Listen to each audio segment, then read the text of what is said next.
ദൈവം പറഞ്ഞിട്ട് ദൈവത്തെ വിശ്വസിച്ച് ബിസിനസ്സിൽ ഇറങ്ങിയാലും ചലഞ്ചസ് വരാം. സ്റ്റെപ്പ് എടുക്കുന്നത് മാത്രമല്ല പ്രാധാന്യം, നിലനിൽക്കുന്നതും പ്രാധാന്യമുള്ളതാണ്. നമ്മൾ സൂപ്പർ നാച്ചുറൽ കാര്യങ്ങൾ മാത്രം പ്രതീക്ഷിച്ച് ബിസിനസ് ചെയ്യാൻ ഇറങ്ങിയാൽ നമുക്ക് ഡിസപ്പോയിൻമെന്റ് വരാം. ദൈവത്തിന്റെ വിസ്റ്റവും ഫെയ്ത്തും തമ്മിൽ ഡിഫറൻഷിയേറ്റ് ചെയ്യാൻ പറ്റണം. അതുകൊണ്ട് ബിസിനസ് ചെയ്യുന്ന ഒരാൾക്ക് ഹോളി സ്പിരിറ്റുമായിട്ട് നല്ല ബന്ധം വേണം. നമുക്ക് ദൈവം തന്നിരിക്കുന്ന വിസ്റ്റത്തിൽ നമ്മൾ നല്ല രീതിയിൽ പ്ലാൻ ചെയ്ത് എക്സിക്യൂട്ട് ചെയ്യാനുള്ള ഉത്തരവാദിത്വം നമുക്കുണ്ട്. എല്ലാവരെയും വിശ്വസിക്കരുത്. കടം കൊടുത്ത് ബിസിനസ് ചെയ്യരുത്.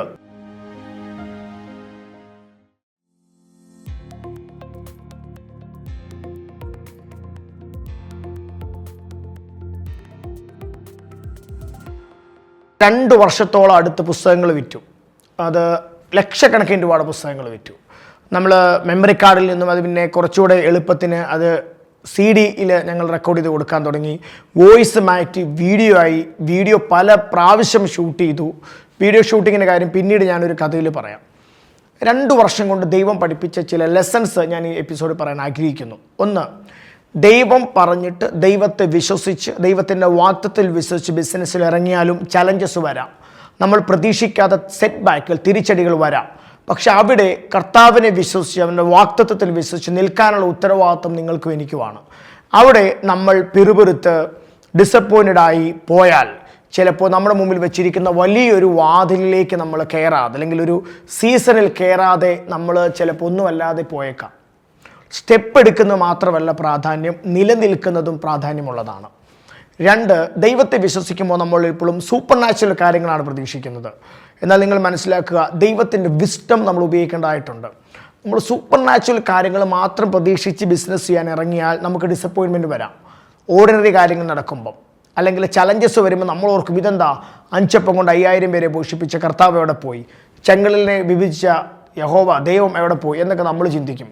പക്ഷേ അതൊക്കെ ഞാൻ അടുത്ത സീസണിൽ, അടുത്ത വീഡിയോസിൽ ഡീറ്റെയിൽഡായിട്ട് നിങ്ങളെ പഠിപ്പിക്കാം.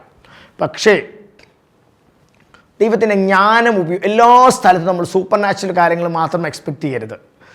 നമ്മളവിടെ വിസ്റ്റം ഉപയോഗിക്കേണ്ട സ്ഥലങ്ങൾ ഒരുപാടുണ്ട്. അപ്പോൾ ദൈവത്തിൻ്റെ വിസ്റ്റം നമ്മുടെ കൂടെ എപ്പോഴും വേണം.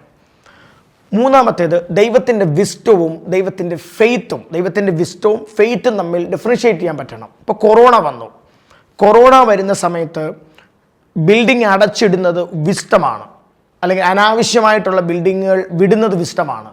പുതിയ പ്രോജക്റ്റുകൾ ആ സമയത്ത് കൈ കൊടുക്കാതിരിക്കുന്നത് വിസ്റ്റമാണ്. എന്നാൽ ആ സമയത്ത് പോയി ഒരു പുതിയ ബിസിനസ് തുടങ്ങുന്നത് ചിലപ്പോൾ ഫെയ്ത്ത് ആയിരിക്കും. ആ സമയത്ത് എല്ലാവരും അടച്ചിടുമ്പം അടച്ചിട്ട ഒരുത്തൻ്റെ ബിൽഡിങ് ചുളുവിലക്കെടുത്ത് ഈ സീസണിന് ശേഷം, അതായത് ഈ നമ്മുടെ കൊറോണ കഴിയുമ്പോൾ അവിടെ നമ്മുടെ ബിസിനസ് തുടങ്ങാൻ കഴിയുമെന്നുള്ള ഫെയ്ത്തിൽ ഒരു കാര്യം ചെയ്യുന്നത് ചിലപ്പോൾ ഫെയ്ത്ത് ആയിരിക്കും. ഹോളി സ്പിരിറ്റിൻ്റെ ഗൈഡൻസിൽ മാത്രമേ എവിടെ ഫെയ്ത്ത് അപ്ലൈ ചെയ്യണം, എവിടെ വിസ്റ്റം അപ്ലൈ ചെയ്യണം, അല്ലെങ്കിൽ എക്സ്പീരിയൻസ് അപ്ലൈ ചെയ്യണം നമുക്കറിയത്തുള്ളൂ. വളരെ ഒരു നൂൽപ്പാലമാണ്. അതുകൊണ്ട് വിസ്റ്റം അപ്ലൈ ചെയ്യേണ്ട അടുത്ത് വിസ്റ്റവും, ഫെയ്ത്ത് അപ്ലൈ ചെയ്യേണ്ട അടുത്ത് ഫെയ്ത്തും അപ്ലൈ ചെയ്യണം. എല്ലാ സ്ഥലത്തും കൊണ്ട് വിസ്റ്റം അപ്ലൈ ചെയ്യരുത്, അല്ലെങ്കിൽ എല്ലാ സ്ഥലത്തും കൊണ്ട് എക്സ്പീരിയൻസ് അപ്ലൈ ചെയ്യരുത്. നിങ്ങൾ സൂപ്പർ നാച്ചുറൽ കാര്യങ്ങൾ കാണത്തില്ല. എല്ലാ സ്ഥലത്തും സൂപ്പർ നാച്ചുറൽ വിശ്വസിക്കരുത്. എല്ലാ സ്ഥലത്തും അൺയൂഷ്വൽ മിറക്കിൾസ് വിശ്വസിക്കരുത്. കാരണം ചിലപ്പോൾ അവിടെ വേണ്ടത് വിസ്റ്റമായിരിക്കും. ഇതിനെ ഡിഫറൻഷിയേറ്റ് ചെയ്യാൻ കഴിയുന്നത് പരിശുദ്ധാത്മാവിനാണ്. അതുകൊണ്ട് ബിസിനസ് ചെയ്യുന്ന ഒരാൾക്ക് ഹോളി സ്പിരിറ്റുമായിട്ട് നല്ല ബന്ധം വേണം. 4-മത്തെ കാര്യം, നമുക്ക് ദൈവം തന്നിരിക്കുന്ന വിസ്റ്റത്തിൽ നമ്മൾ നല്ല രീതിയിൽ ഇതിനെ പ്ലാൻ ചെയ്ത് എക്സിക്യൂട്ട് ചെയ്യാനുള്ള ഉത്തരവാദിത്വം നമുക്കുണ്ട്. ഇപ്പോൾ യേശുവിനെ നോക്കിയാൽ അറിയാം. യേശു ശിഷ്യന്മാരെ എടുത്ത് ആ ലോകമെങ്ങും സുവിശേഷം അറിയിക്കുക എന്നുള്ള വിളി, അല്ലെങ്കിൽ തൻ്റെ ക്രൂശ മരണത്തിന് ശേഷം ലോകമെങ്ങും ഗോസ്പൽ സ്പ്രെഡാകാൻ വേണ്ടി ശിഷ്യന്മാരെ നേരത്തെ തിരഞ്ഞെടുത്ത് അവരെ ട്രെയിൻ ചെയ്ത് ക്രൂശ മരണത്തിൽ അധികാരം കൈമാറി വിട്ടു. അല്ലാതെ യേശു മരിച്ചു കഴിഞ്ഞിട്ടല്ല പിന്നെ വന്ന് 10 പേരെടുത്ത് വിട്ടത്, അല്ല അവർ തന്നെ ഉണ്ടായി വന്നതുമല്ല. ഇത് വാസ് എ ട്രെയിനിങ്. മോശയുടെ കൂടെയും ഇത്രോവിൻ്റെ കൂടെയും ഒക്കെ നമ്മൾ ഇത്രോവ് നമ്മളെ പഠിപ്പിക്കുന്നുണ്ട്. ഈ ഇവിടെയൊക്കെ നമുക്ക് ഈ ടീം ബിൽഡിങ് കാണാം. അപ്പോൾ എന്ന് പറഞ്ഞാൽ ഈ സിസ്റ്റം കാണാം. ഇപ്പോൾ നോഹ പെട്ടം ഉണ്ടാക്കി ചുമ്മാ തോന്നുന്ന കുറേ തടി എടുത്തുകൊണ്ട് നല്ലല്ലോ പെട്ടം ഉണ്ടാക്കിയത്. കൃത്യമായ അളവുണ്ട്, കണക്കുണ്ട്, ടൈമുണ്ട്, ഏത് പലക, ഏത് മരം, എവറിത്തിങ് ഈസ് ക്ലിയർ. അതുകൊണ്ട് നിങ്ങളൊരു ബിസിനസ് ബിൽഡ് ചെയ്യുന്ന സമയത്ത് ഫെയ്ത്ത് ആണെന്ന് പറഞ്ഞ് ചുമ്മാ ഇതിനെ ഉഴപ്പി മെസ്സപ്പാക്കരുത് ഒരിക്കലും. ദൈവിക ജ്ഞാനത്തിൽ there should be a proper system, there should be a proper channel, there should be very clarity in the business. അത് നമ്മൾ ചെയ്യണം. അല്ലാതെ ഇത് നേരെ തിരിച്ച് ഇതെങ്ങനെയാണ് ഇത് വളർന്നോളൂ എന്ന് വിചാരിക്കരുത്. കാരണം നമ്മൾ ലോകത്തിലല്ലേ നമ്മൾ ബിസിനസ് നിൽക്കുന്നത്.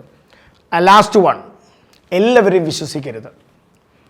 നമ്മുടെ മുമ്പിൽ കണ്ടുമുട്ടുന്ന മുഴുവൻ ആളുകളും ദൈവത്താൽ അയക്കപ്പെട്ടവരാണെന്ന് ഓർക്കരുത്. ദൈവത്താൽ അയക്കപ്പെട്ടവരെയും പിശാചിനാൽ അയക്കപ്പെട്ടവരെയും തിരിച്ചറിയാൻ പറ്റണം ബിസിനസ്സിൽ. ദൈവത്തിൽ അയക്കപ്പെട്ടവർ നമുക്ക് ബിസിനസ്സിൽ ബെനിഫിറ്റ്സ് കൊണ്ട് തരുമ്പോൾ പിശാചിൽ നിന്ന് വരുന്ന മനുഷ്യൻ നമ്മുടെ ബിസിനസ്സിനെ തകർത്ത് കളയും. ഞങ്ങളുടെ ഈ പുസ്തകം വിറ്റതിൽ ദൈവത്താൽ വന്നവരും അല്ലാത്തവരും ഉണ്ടായിരുന്നു. ദൈവത്താൽ വന്നവരിൽ നിന്നും ഞങ്ങൾക്ക് ബ്ലെസ്സിങ് ഉണ്ടായപ്പം അല്ലാത്തവരിൽ ഞങ്ങൾക്ക് കടമാണ് ഉണ്ടായത്. അതുകൊണ്ട് എല്ലാവരും പറയുന്ന ആലോചനകൾ കേൾക്കരുത്. ചിലപ്പോൾ ചർച്ചിലുള്ള ആളായിരിക്കും, അല്ലെങ്കിൽ നിങ്ങളുടെ സ്നേഹിതനായിരിക്കും. ഒരു ആലോചന, അവരൊരു വിസ്റ്റം നമുക്ക് അല്ലെങ്കിൽ ഒരു ഗൈഡൻസ് തരുമ്പം മേക്ക് ഷുവർ ഇത് ദൈവത്തിൽ നിന്നുള്ളതാണ്, ഇത് ദൈവത്താൽ വന്നതാണെന്ന് ഉറപ്പുവരുത്തുക. അല്ലെങ്കിൽ കൺഫ്യൂഷൻ വരും. അങ്ങനെ 1.5 വർഷത്തെ, അല്ലെങ്കിൽ 2 വർഷത്തെ ഒരു പുസ്തകം വിൽപ്പനയിൽ നിന്നും ഞാൻ കുറേ പാഠങ്ങൾ, ഈ പറയുന്ന പാഠങ്ങളൊക്കെ പഠിച്ചു. ആൻഡ് എബോവ് ഓൾ, കടം കൊടുക്കരുത്. കടം കൊടുത്ത് ബിസിനസ്, എന്നുകൊണ്ട് അടുത്ത എപ്പിസോഡിൽ പറയാം. കടം കൊടുത്ത് ബിസിനസ് ചെയ്യരുത് എന്നുള്ള പാഠം എല്ലാറ്റിലുപരി ഞാൻ പഠിച്ചു. കാരണം ഏകദേശം 6 ലക്ഷത്തിലധികം രൂപ ആ കാലത്ത് ഞങ്ങൾക്ക് റൂട്ടിൽ നിന്നും പിരിഞ്ഞ് കിട്ടാനുണ്ടായിരുന്നു. ഞാൻ പറഞ്ഞില്ല, ലക്ഷക്കണക്കിന് രൂപയുടെ പുസ്തകങ്ങൾ വിറ്റു. ഞങ്ങളുടെ കുറേ കടങ്ങൾ ഞങ്ങൾ തീർത്തു. ഞങ്ങൾക്ക് ഒരു ഇൻകം റോൾ ചെയ്ത് വരാൻ തുടങ്ങി. എല്ലാം ശരിയാണ്. പക്ഷേ 2 വർഷത്തിന് ശേഷം ഞങ്ങൾക്ക് 6 ലക്ഷം രൂപ, ഞങ്ങളുടെ പ്രോഫിറ്റിൻ്റെ 80% ഇൻ ദ മാർക്കറ്റിലായിരുന്നു. അങ്ങനെ നോക്കിയാൽ വാസ്തവത്തിൽ ഈ 2 വർഷം എക്സ്പീരിയൻസ് ആണ് തന്നത്, ഫിനാൻഷ്യൽ ബെനിഫിറ്റ് തന്നില്ല. ഫിനാൻഷ്യൽ ബെനിഫിറ്റ് ഈ പാഠങ്ങളിൽ നിന്നും അടുത്ത സീസണിലാണ് ഞങ്ങൾ കൊയ്തത്. അപ്പോൾ ഈ പാഠങ്ങൾ, ഈ പറഞ്ഞ വിസ്റ്റത്തിൻ്റെ മൊഴികൾ നിങ്ങൾ ഓർത്തിരിക്കുക.